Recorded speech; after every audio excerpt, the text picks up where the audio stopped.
Japanese movies and shows are very in tune to human horror and just how terrible human horror can be. And I have friends who are not Japanese who talk about how, yeah, their grandparents survived and witnessed the horror of Japan trying to conquer Asia.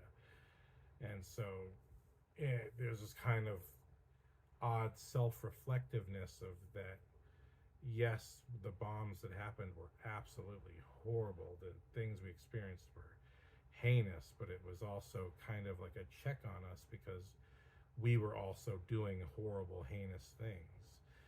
And and that's kind of something America's always in a deadlock in, that we know we're doing heinous things, but we can't stop the government from doing it. But I think just to that end, I think the acknowledgement of human horror, but presented in this fantasy way, I think is the power and the strength of Uzumaki. Because again, like I said, I love zombies, and to me, zombies are disguised human horror.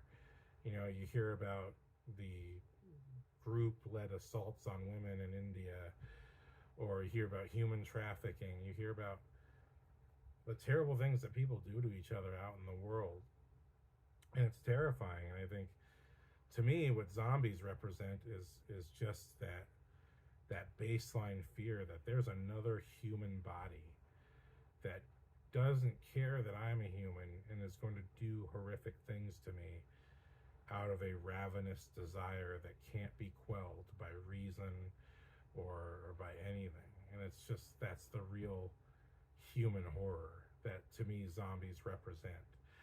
And to that end, Uzumaki also represents, by putting it in this fantasy lens of people turning into snails or merging with each other in horrific ways. You're talking about the history of human horror